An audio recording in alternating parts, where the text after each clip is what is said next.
Kadar inflasi Malaysia pada bulan Julai 2023 terus mereda kepada 2% berbanding 2.4% pada bulan Jun 2023, mencatatkan penurunan 11 bulan berturut-turut. Jadi kalau dilihat kepada kadar inflasi daripada bulan pertama pentadbiran ini mengambil alih daripada November, kita umum inflasi yang pertama, kalau rakan media ingat, sejurus lepas saya mengambil tugas ini ialah dalam bulan Disember untuk November 2022. Pada ketika itu kadar inflasi 4%. Kerana kenaikan mendadak inflasi ini berlaku dalam 5-6 bulan tahun 2022. Daripada April 2022 dia memuncak ke Ogos 2022. Dan daripada November 2022 4% setiap bulan dia sudah turun, ataupun ini perkataan yang dipersoalkan oleh TikToker di luar lah, menyederhana. So dia telah turun menyederhana ke 2%. Kadar inflasi Julai 2023 adalah kadar inflasi terendah dalam tempoh setahun, mencerminkan trend harga yang semakin stabil yang berterusan. Sebab kalau dia turun saja tapi dia tidak turun secara berterusan, maksudnya risiko kenaikan harga barang itu masih lagi kuat dalam ekonomi kita. Jadi sebab itu dia bukan saja soal turun 2%. Bagi saya pencapaian yang perlu kita teruskan ialah trend ini berterusan selama 11 bulan berturut-turut.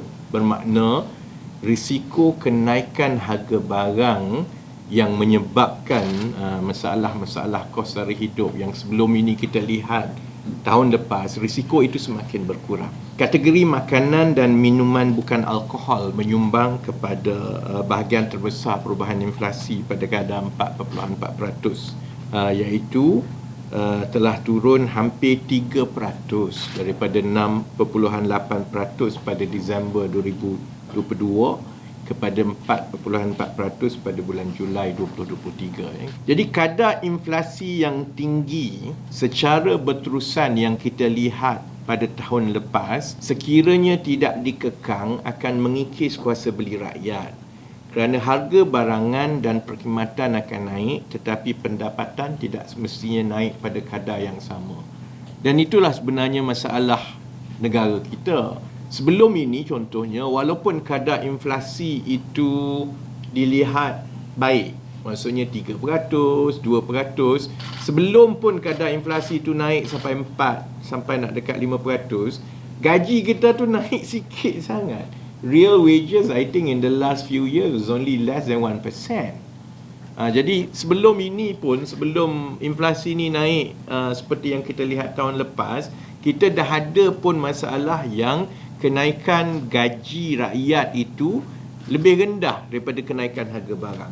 Jadi bayangkan kalau contohnya inflasi itu terus naik secara mendadak dan secara berpanjangan, ataupun dalam keadaan sekarang walaupun kita berjaya menurunkan inflasi pada kadar 2% tapi gaji tak naik, still a problem. Sebab itulah yang diusahakan sekarang ialah untuk sekarang, I think we can safely say that inflation is under control dan Alhamdulillah dasar gaji progresif itu telah dipersetujui dan dalam pelaksanaan, then I think we will be able to manage both sides of the coin. Maksudnya harga dengan inflasi terkawal, saya harap dia kekal 2% dalam lingkungan ini. Dan mulai tahun 2024, bila dasar gaji progresif ini mula dilaksanakan di syarikat swasta dan sektor awam, dan kita akan mula ada pekerja, keluarga yang mula mendapat manfaat yang gajinya dinaikkan secara berkala daripada satu tahun ke satu tahun.